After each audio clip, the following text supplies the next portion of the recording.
In the last few weeks, we've picked up a huge amount of teasers, Easter eggs, and hidden references in the new God of War Ragnarok trailers. So by the end of this video, you'll know all of the main secrets and what they actually mean. And let's first start with Atreus touching the tree in the recent storyline trailer, because I think this has a deeper meaning, as Kratos did something similar back in the 2018 game when he found the mark left by Freyr, as well as Atreus also uncovering the hidden mural in Jotunheim in a similar way when he unknowingly came into contact with a wall, which subsequently revealed a few secrets. The difference in this scene is that Atreus is purposefully reaching out and uncovering this hidden message, and I believe that's because he's beginning to understand and acclimatise to his gifts of precognition, which the Jotnar race are blessed with, Atreus of course being half Jotnar or giant from his mother's side. Now, the ability to foresee the future is something that earned the eternal jealousy and paranoia from Odin, and can be argued as one of the reasons why he actually ordered Thor to kill them all. And I think it kind of makes sense that Atreus is discovering these new abilities in more detail, because in another scene we can see him discovering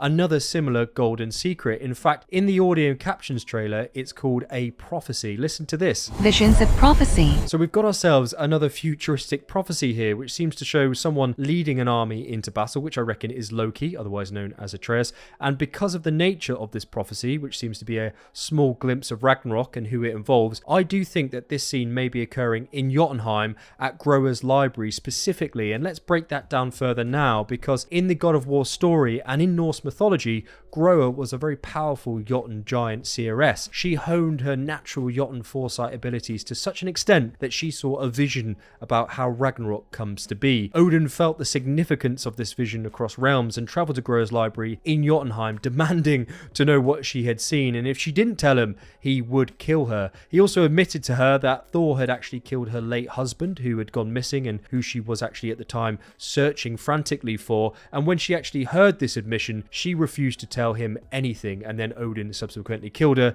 taking her knowledge for himself. In fact, Santa Monica's collector's edition case is called the Knowledge Keeper's Shrine, which depicts the tale of her vision and her death, which we just discussed. So it would seem logical to me that Atreus and Kratos, who want to stop Ragnarok, would travel back to Jotunheim to visit Groa's library to uncover the hidden Jotun secrets that she is left for Atreus to uncover and better understand how to avert this Ragnarok catastrophe. Additionally, further on in the trailer, we see Atreus and Kratos analysing another prophecy or set of instructions, and I first want to bring your attention to the illustration of the Yggdrasil tree, which has the Jotunheim realm crossed out on its branches, which says to me that we will need to find another way back into that realm, and who better to help us do that than Tyr, who was revered by the Jotnar giants and gifted the knowledge of how to actually enter their realm, which Odin subsequently imprisoned him for because of his own paranoia about his influence throughout the realms. Tyr can actually be seen locked up in this cage in this illustration or in this prophecy, and then running alongside two wolves, which I believe are Skoll and Haiti, and more on them shortly, because below that illustration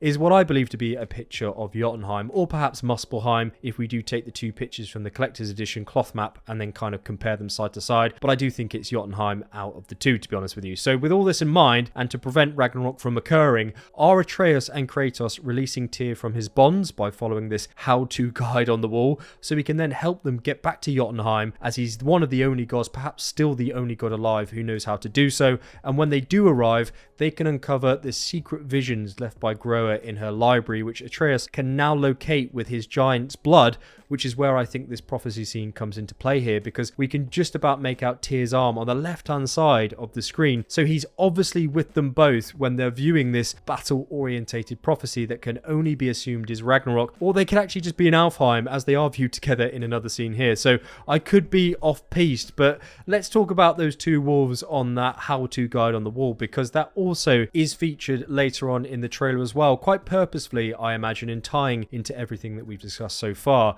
Now, apart from looking absolutely delightful on screen, these two wolves are called Skoll and Haiti, who happen to be the two sons of Fenrir and subsequent grandsons of Loki, that being Atreus, which at this stage does require some mental gymnastics here, but I think that's all down to time travel, which I'll explain a little later on in this video, because in Norse mythology, when the sun and moon decided that they couldn't be bothered to move anymore and just wanted to chill out, well, Odin wasn't having any of it and ended up casting the wolves to the heavens to chase after them so they would continue their godly duties. Now, it's foretold that the day that Skoll and Haiti catch and devour their prey, that being the moon and the sun, that will be the day that marks the beginning of Ragnarok, which I kind of know what you're thinking here. Doesn't really make much sense, especially if Odin doesn't want Ragnarok to begin, but is then sending these wolves out with the intention of them eventually devouring the moon and sun to then commence Ragnarok, which Mimir says in the God of War 2018 game.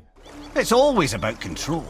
And he's absolutely right. Odin had Skoll and Haiti in cages when they were just pups to control Fenrir, the Aesir's biggest enemy, and because he is their master, he can presumably choose or decide when both of these wolves begin Ragnarok. But as Mimir says again, and long shall they chase, but not endlessly. So perhaps this is why both wolves are currently grounded in this scene. Odin has recalled them from their chases across the sky to ensure that there isn't the slightest possibility that they do then catch up to the sun and the moon and devour them. And my theory here is that Odin's used Vanir magic, which he's learned from his ex-wife Freyr, to hold the moon and sun in place until he gets rid of Atreus and Kratos. Now, referring to that prophecy how-to guide earlier, perhaps both Skoll and Haiti need to be in motion for us to travel with Tyr to Jotunheim, or there's some sort of reason why they need to be rotating around the realms for us to better understand how to avert Ragnarok and not begin it, which is what I originally thought was happening here when I saw this scene. In fact, in the last two trailers, Atreus is shown holding a very small artifact in his hands, which has the runic inscription Hati on it. So perhaps by utilizing this item, he's able to communicate with both wolves and command them to return to the skies, subverting Odin's power over both wolves, and that is what we're seeing here. And that would kind of make sense to me. And before we do explore this a little bit further, if you're enjoying the video so far, please do leave a very swift like down below.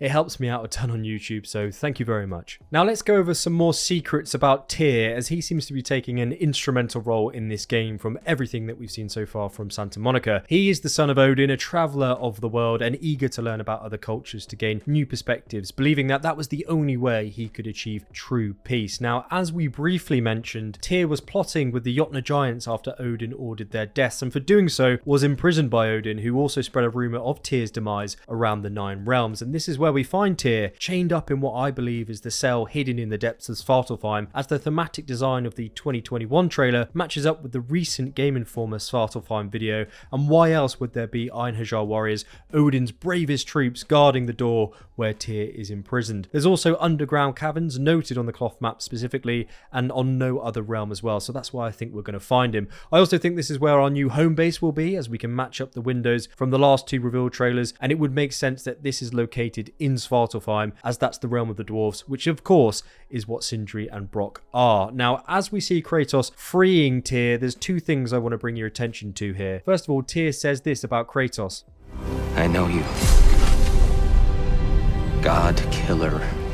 Which may be in reference to him killing his nephews, Magni and Modi, in the 2018 game, but as he's been chained up and isolated, I think he knows Kratos' reputation after visiting the Greek pantheon before his imprisonment due to the Greek gifts we found in Tyr's personal vault. Kratos also cuts Tyr's bindings with the Blades of Chaos, which I think is no simple feat, to be honest with you, and perhaps we've invoked the blades with some sort of firepower that we learn from Surtur, the Lord of Muspelheim, who we don't yet know is featuring in the game, but I do hope he does, and perhaps that's a small hint there. That said, to me, this rope is significant because it disappears when Kratos cuts it, hinting at its magical properties. So perhaps this is an extension of Gleipnir, the enchanted rope that was used to tie down Fenrir in Norse mythology, who is also hiding in plain sight on the cloth map in Helheim, as we can see here. So perhaps this is where Fenrir is currently contained, as in the cinematic trailer, Kratos and Atreus are fighting what looks to be Hellwalkers, which we know are from the realm of the undead Helheim, as seen in the 2018 game, and Kratos is also seen here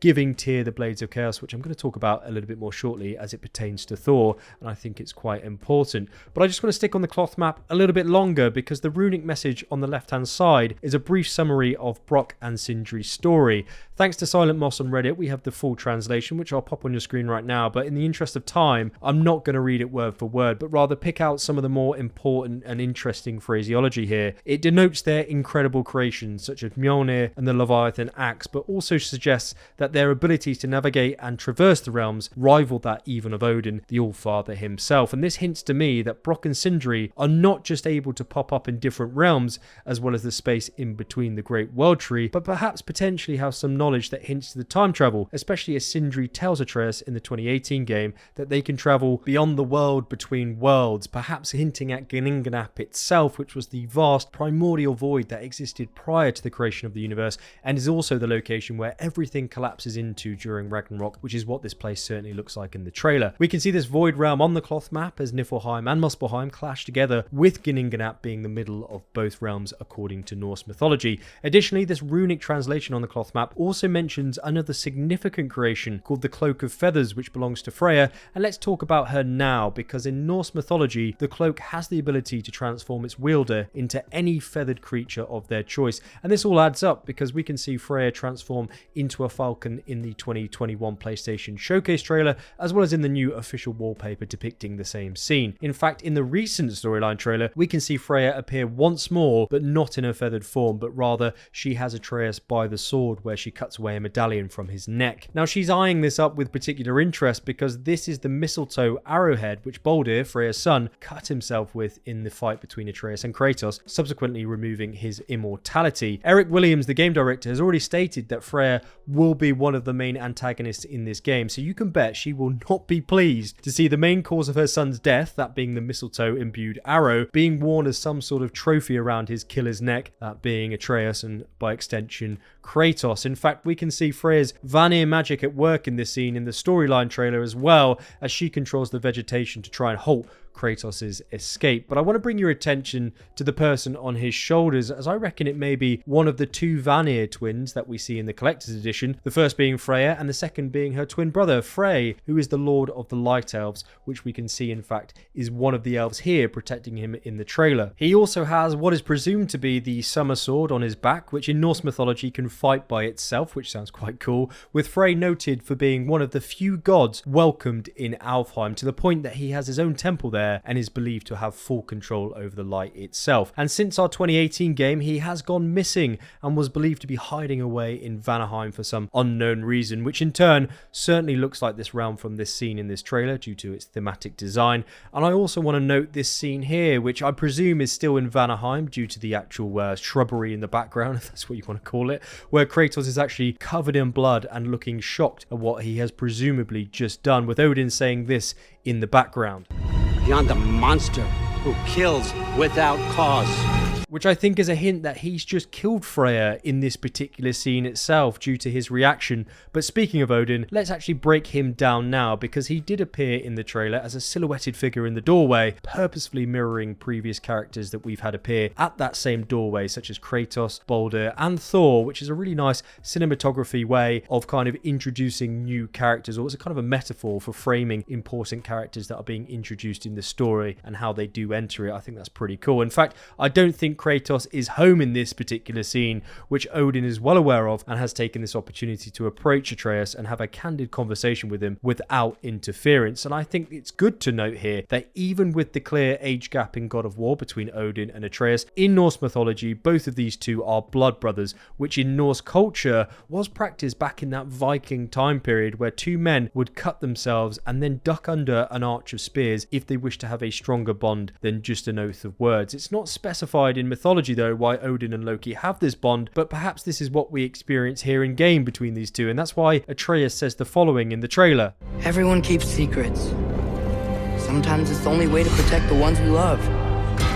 Which may suggest that he struck some sort of bargain with Odin about Ragnarok, or alternatively, he may have seen a further vision about Ragnarok itself through his Jotnar giant foresight and doesn't wish to alter their fate any further, which he would do so by telling Kratos this secret. So by not doing so, he's actually protecting him, which would result in his safety and not his eventual death, as prophesied on the wall in Jotunheim. But as we discussed earlier, it seems like Jotunheim is still off limits for Bifrost realm travel, the Bifrost of course being a relic relic that can be used as a godly passport of sorts, which is imbued with the light of Alfheim and allows the user to visit 9 realms, which can be activated in the Temple of Tyr in Midgard or Earth. And for me, this is where it gets interesting, because in the scene where Kratos and Thor get acquainted at the end of the storyline trailer, the Bifrost relic is intact here, as you can kind of see on your screen right now, and strapped to Kratos' belt. However, earlier on in the trailer, where Kratos is having a chinwag with Tyr after releasing him, the Bifrost seems to be damaged and not all there. It's not together as one, and this may suggest to me that Thor has perhaps broken the relic during their rumble, meaning that they wouldn't be able to use Tyr's temple for realm travel, so perhaps that's why they decided to go to find Tyr for his help, or perhaps this is a new and improved Bifrost device created by Sindri or Brokkr. But back to this fight scene though, because it's actually happening on the frozen lake of Nine in Midgard outside Tyr's temple, implying that Jormungandr, the world serpent and Loki's child, should be nearby, and it is prophesied that Jormungandr is destined to fight Thor come Ragnarok, and as Mimir says in the 2018 game, He and Thor have a bit of an unpleasant history between them. Or they will, anyway. meaning that Thor will hit Jormungandr so hard that it will splinter the Yggdrasil world tree and send him back in time to a period before his birth, which explains his sudden appearance at the lake in the last game, as he's done a Doctor Who and kind of time travelled back in time. So could we see a battle between Kratos, Jormungandr and Thor here? I think it's definitely worth a thought due to its location, and with Jormungandr's role being to protect his temple, he can't be too far away, surely. But I tell you who isn't too far away, and that's actually Freyr, Kratos' Jotnar wife and Atreus' mother, who even though is dead, a part of her still remains in the light of Alfheim, as confirmed by game director of the 2018 game, Cory Barlog, in a spoilercast interview with IGN. And as we can see here in this new clip from the storyline trailer, Kratos seems to be walking back towards the light of Alfheim, presumably with the intent to speak to Freyr or perhaps see more of the future, as Cory said in another interview with Easy Allies back in 2018, that every time there's a twist in the story, they're going to show a rationalization of it. And he was referring to the light of Alfheim scene in 2018, where once Kratos is inside it, it's a complete chronological visual journey of the whole game teased right in front of us, where you can even see the Jotunheim ending of the game itself. So with Kratos seemingly re-entering this light here in the trailer, could we see another chronological teaser or account of what is to come in this Ragnarok game, and will we speak to Freyr in further detail? I also think that whilst Jotunheim continues to remain off limits, Freyr's ashes, which were scattered across the realm at the ending of the first game, will somehow resurrect the giants when Ragnarok does arrive, which ties back into that army Loki was leading in the prophecy we discussed earlier in the video with Groa's library. So perhaps that's another reason why Odin ordered Thor to kill all of the giants after he took Groa's knowledge after killing her and saw her Ragnarok prophecy. He realised the impact and the amount of damage the Jotnar would do against him and the Aesir, so it was best to get rid of them now and potentially avert Ragnarok. But speaking of Ragnarok, Santa Monica also released even more storyline info and new gameplay mechanics. So if you want to know the full breakdown, click the video on your screen right now and I'll see you there in just a second. And if you're still watching, my big thanks to those of you who are in the Reloads Club and support me on YouTube via a membership, and my additional thanks to Nika, Kev and Dennis for helping me make this video. Great job team, coffee is definitely on me.